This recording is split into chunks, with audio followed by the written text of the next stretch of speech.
بے مثال ستاروں سے بھرا ایک آسمان کے نیچے ایک ایسی دنیا تھی جہاں لوگ اپنے خدا کو بھول چکے تھے۔ حضرت آدم علیہ السلام کے وقت کے کئی پشتوں بعد انسان پتھر کے بتوں کے سامنے سجدہ کرنے لگے۔ ان کے دل سے اللہ کا نور نکل چکا تھا اور شیطان نے ان کے ذہنوں پر قبضہ کر لیا تھا۔ لیکن اس اندھیرے میں ایک شخص تھا، ایک ایسا آدمی جس کا دل اللہ کی یاد سے روشن تھا۔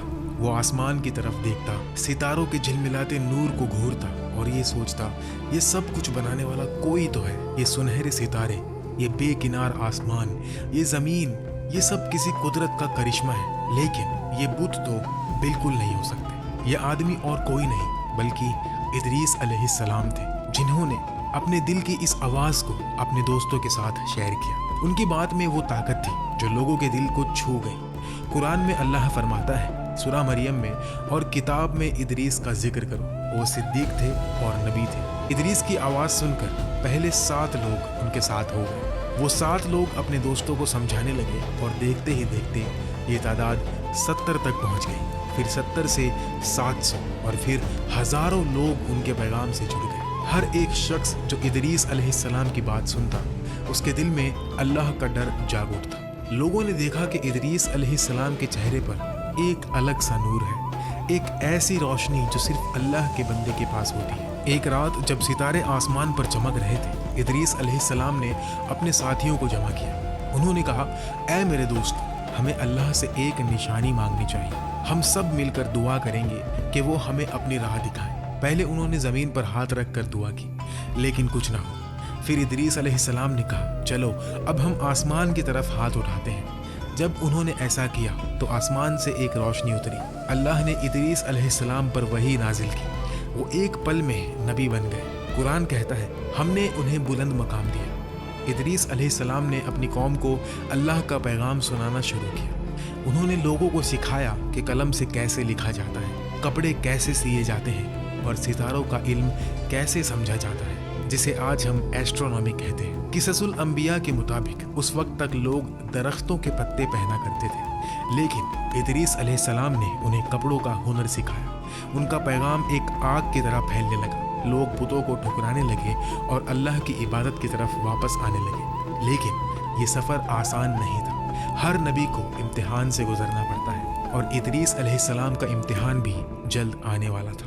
اس قوم کا بادشاہ ایک ظالم شخص تھا۔ اس کا دل طاقت اور شان کے نشے میں ڈوبا ہوا تھا۔ ایک دن جب وہ اپنے شاہی سواری کے ساتھ سیر پر نکلا، اس کی نظر پڑی ایک خوبصورت زمین پر۔ وہ زمین اتنی دلکش تھی کہ بادشاہ کا دل اس پر آ گیا۔ لیکن یہ زمین ایک مومن کی تھی، ایک ایسے شخص کی جو بت پرستی چھوڑ کر اللہ کا بندہ بن چکا تھا۔ بادشاہ نے اپنے نوکروں کو حکم دیا، اس زمین کے مالک کو میرے پاس لا۔ جب وہ آدمی بادشاہ کے سامنے حاضر ہوا تو بادشاہ نے کہا، یہ زمین مجھے دے دو۔ مومن نے ادب سے جواب دیا، اے بادشاہ، یہ زمین میری بیوی اور بچوں کا سہارا ہے، اس کے بغیر ہم بھوکے مر جائیں گے، میں اسے نہیں دے سکتا۔ یہ سن کر بادشاہ کا چہرہ غصے سے لال ہو گیا۔ وہ اپنے شاہی محل واپس پہنچا اور اپنی بیوی کو بلایا، جو ازاریکا قبیلے سے تھی۔ بادشاہ اسے بے انتہا محبت کرتا تھا، لیکن اس کی بیوی ایک چلاک اور ظالم عورت تھی۔ بادشاہ نے اسے ساری بات بتائی اور کہا، میں اس آدمی کو قتل کرنا چاہتا ہوں، لیکن اگر میں نے ایسا کیا تو عوام میرے خلاف بغاوت کر دے گی۔ بیوی نے مسکراتے ہوئے کہا، فکر نہ کرو، میرے پاس ایک پلان ہے۔ میں اپنے قبیلے کے لوگوں کو بھیجتی ہوں جو اس آدمی کو پکڑ کر لائیں گے اور سب کے سامنے الزام لگائیں گے کہ یہ بتوں کے خلاف بولتا ہے اور ایک نئے خدا کو مانتا ہے۔ اس طرح تم اسے سزا دے سکتے ہو اور کوئی تمہیں الزام نہیں دے گا۔ بادشاہ نے اس چلاک پلان کو پسند کیا۔ اس عورت کے قبیلے کے لوگوں نے اس مومن کو پکڑ لیا۔ شہر کے میدان میں لوگوں کا مجمع لگا اور اعلان کیا گیا، یہ آدمی ہمارے بتوں کا مذاق اڑاتا ہے، یہ ایک نئے خدا کو مانتا ہے، اس لیے اس کی سزا موت ہے۔ اس معصوم کو سب کے سامنے شہید کر دیا گیا اور بادشاہ نے اس کی زمین پر قبضہ کر لیا۔ یہ ظلم دیکھ کر اللہ کا غصہ بھڑک اٹھا۔ اللہ نے ادریس علیہ السلام کو حکم دیا، جاؤ اس بادشاہ کے پاس اور اسے میری سزا کا پیغام سنا دو۔ ادریس علیہ السلام بنا کسی ڈر کے بادشاہ کے دربار میں پہنچ گئے۔ ان کا چہرہ اللہ کے نور سے چمک رہا تھا۔ انہوں نے گونجتی ہوئی آواز میں کہا، اے بادشاہ، تم نے میرے بندے کو قتل کیا، اس کی زمین چھینی और उसकी औलाद को बेसहारा छोड़ा। अल्लाह की कसम, क़यामत के दिन तुमसे इसका हिसाब लिया जाएगा और इस दुनिया में भी तुम्हारी बादशाहत मिट्टी में मिल जाएगी।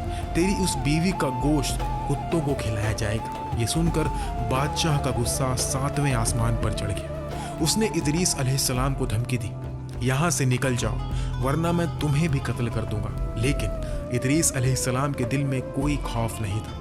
वो अल्लाह के नबी थे और उन्हें अपने रब पर पूरा भरोसा था। इदरीस अलैहिस्सलाम के कुछ वफादार साथी उस दरबार में बैठे थे। उन्होंने फौरन इदरीस अलैहिस्सलाम को खबर दी कि बादशाह उन्हें कत्ल करवाने का मंसूबा बना रहा है। इदरीस अलैहिस्सलाम अपने चंद साथियों के साथ शहर से निकल गए और एक पहाड़ की गार में छुप गए। वहां उन्होंने अल्लाह से दुआ की, ऐ अल्लाह, जब तक मैं दोबारा ना कहूँ इस जालिम कौम पर बारिश का एक कतरा भी ना भेजना। अल्लाह ने उनकी दुआ कबूल की और वादा किया कि जब तक इदरीस दुआ नहीं करेंगे बारिश नहीं बरसेगी। इदरीस के साथियों ने दूसरे शहरों में पनाह ली और हर जगह ये बात फैल गई कि इदरीस अलैहिस्सलाम ने अपनी दुआ से बारिश रुकवा दी है। बारिश रुकवा दी है। 20 साल तक उस शहर पर एक भी बूंद नहीं बरसी। जमीन सूख गई, फसलें खत्म हो गई और लोग भूख और प्यास से तड़पने लगे। इदरीस अलैहिस्सलाम उस गार में रहने लगे। दिन को रोज़ा रखते और हर शाम एक फरिश्ता उनके लिए खाना लाता। वो खाना खाकर अल्लाह का शुक्र अदा करते और अपनी कौम के लिए दुआ मांगते। लेकिन सज़ा का हुक्म वापस नहीं मिला। एक दिन वो फरिश्ता खाना लेकर नहीं आया, दूसरे दिन भी नहीं आया और तीसरे दिन भी जब खाना नहीं आया तो इदरीस अलैहिस्सलाम का जिस्म भूख से कमज़ोर हो गया। उन्होंने अल्लाह से दुआ की, ऐ मेरे रब, मेरा भूख से बुरा हाल हो गया है। अल्लाह ने वही के ज़रिए फरमाया, अब तुम अपना रिज़्क खुद तलाश करो। इदरीस अलैहिस्सलाम गार से निकलकर शहर के करीब पहुंच गए। वहाँ एक औरत रोटियां पका रही थी। उनका चेहरा भूख और मायूसी से उदास था। इदरीस अलैहिस्सलाम ने कहा, ऐ बहन, मुझे कुछ खाना दो, मैं दिनों से भूखा हूँ। औरत ने रोती हुई आवाज़ में कहा, मेरे पास सिर्फ 2 रोटियां हैं, एक मेरी और एक मेरे बच्चे की। 20 साल से बारिश नहीं बरसी, हमारे पास कुछ और नहीं है। इदरीस ने कहा, बस थोड़ी सी रोटी दे दो कि मैं चल सकूं। औरत ने कहा, अगर मैं अपनी रोटी दूं तो मैं मर जाऊंगी और अगर बच्चे की दूं तो वो मर जाएगा। ये सब उस इदरीस की वजह से हुआ जिसके अजाब ने हमें तबाह कर दिया। इदरीस अलैहिस्सलाम का दिल धड़क उठा, लेकिन उन्होंने अपनी पहचान नहीं बताई। उन्होंने कहा, तुम्हारा बच्चा छोटा है, उसे आधी रोटी दे दो और आधी मुझे। औरत ने आंसुओं के साथ ये बात मान ली और अपने बच्चे के हिस्से से आधी रोटी इदरीस अलैहिस्सलाम को दे दी। जब बच्चे ने देखा कि उसका खाना कोई खा रहा है, वो ज़ोर ज़ोर से रोने लगा। उसका छोटा सा जिस्म भूख से लड़ नहीं सका और वो वहीं मर गया। औरत चीख उठी, तुम्हारी वजह से मेरा बच्चा मर गया। इदरीस अलैहिस्सलाम का दिल टूट गया। उन्होंने कहा, घबराओ मत। उन्होंने बच्चे का बाजू पकड़ा और दुआ की, ऐ रूह, मैं अल्लाह का नबी इदरीस हूँ, अल्लाह के हुक्म से इस जिस्म में वापस आ जा। उसी वक्त बच्चे की आंखें खुल गईं और वो जिंदा हो गया। ये देखकर औरत खुशी से रो पड़ी। उसने कहा, मैं आप पर ईमान लाती हूँ, आप वही इदरीस हैं। वो शहर में दौड़ गई और शोर मचाने लगी, लोगों देखो, इदरीस वापस आ गए हैं, हमारा अजाब खत्म होगा। ये खबर जंगल की आग की तरह फैल गई। लोग इदरीस अलैहिस्सलाम के पास जमा होने लगे और उन्होंने कहा, ऐ अल्लाह के नबी, हमें माफ़ करो और बारिश के लिए दुआ करो। इदरीस अलैहिस्सलाम ने जवाब दिया, मैं तब तक दुआ नहीं करूँगा जब तक तुम और तुम्हारा बादशाह नंगे पैर मेरे पास माफ़ी मांगने ना आए। बादशाह को जब ये बात पता चली, उसका गुस्सा फिर भड़क उठा। उसने 40 आदमी भेजे इदरीस अलैहिस्सलाम को पकड़ने के लिए, लेकिन जब वो इदरीस के पास पहुँचे तो इदरीस अलैहिस्सलाम ने दुआ की और वो सब वहीं मर गए। ये देखकर लोगों ने बादशाह से कहा, 20 साल से हम भूखे तड़प रहे हैं, अब नखरे छोड़ो। आखिरकार बादशाह का घमंड टूट गया। वो नंगे पैर सर झुकाए इदरीस अलैहिस्सलाम के पास आया और माफ़ी मांगी। इदरीस अलैहिस्सलाम ने अपने हाथों को आसमान की तरफ उठाया और दुआ की, ऐ अल्लाह, इस कौम पर रहम फरमा। उसी वक्त आसमान से बादल गरजे और बारिश के कतरे ज़मीन पर बरसने लगे। कौम का अजाब खत्म हुआ और लोग अल्लाह की राह पर वापस आ गए। कुछ सालों बाद एक फरिश्ता अल्लाह की नाफरमानी की वजह से सज़ा पा गया। अल्लाह ने उसके पर काट कर उसे ज़मीन पर भेज दिया। वो इदरीस के पास आया और कहा, ए अल्लाह के नबी, मेरे लिए माफ़ी मांगो। इदरीस ने दिल से दुआ की और अल्लाह ने फरिश्ते को माफ़ कर दिया। फरिश्ते ने कहा, इस एहसान के बदले कोई ख्वाहिश हो तो बताओ। इदरीस अलैहिस्सलाम ने कहा, मैं मलकल मौत से मिलना चाहता हूँ। फरिश्ते ने अपने परों पर इदरीस अलैहिस्सलाम को बिठाया और चौथे आसमान ले गया। वहाँ मलकल मौत ने उन्हें देखा और कहा, अल्लाह ने मुझे तुम्हारी रूह चौथे आसमान पर कब्ज करने का हुक्म दिया था। मैं परेशान था कि एक आसमान से दूसरे का फासला 500 साल का है और आप ज़मीन पर हो, लेकिन आप खुद यहाँ आ गए। उसी वक्त मलकल मौत ने इदरीस की रूह कब्ज की और अल्लाह ने उन्हें बुलंद मकाम दिया, जैसा कुरान में फरमाया गया, हमने उन्हें बुलंद मकाम दिया। ये थी हज़रत इदरीस अलैहिस्सलाम की दास्तान, एक नबी जो सितारों से भी आगे निकल गए।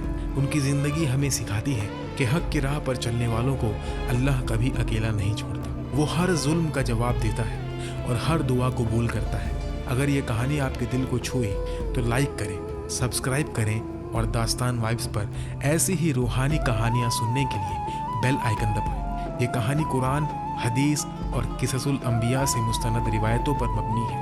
कुछ तफसीलात जैसे रोटी का वाक़या और बच्चे का ज़िंदा होना किससुल अंबिया और इसराइलियत से ली गई है, जो मुस्तनद नहीं है लेकिन दावत फ़िक्र के लिए इस्तेमाल होती है। असल मालूमात के लिए कुरान और सही हदीस का मुताला करें।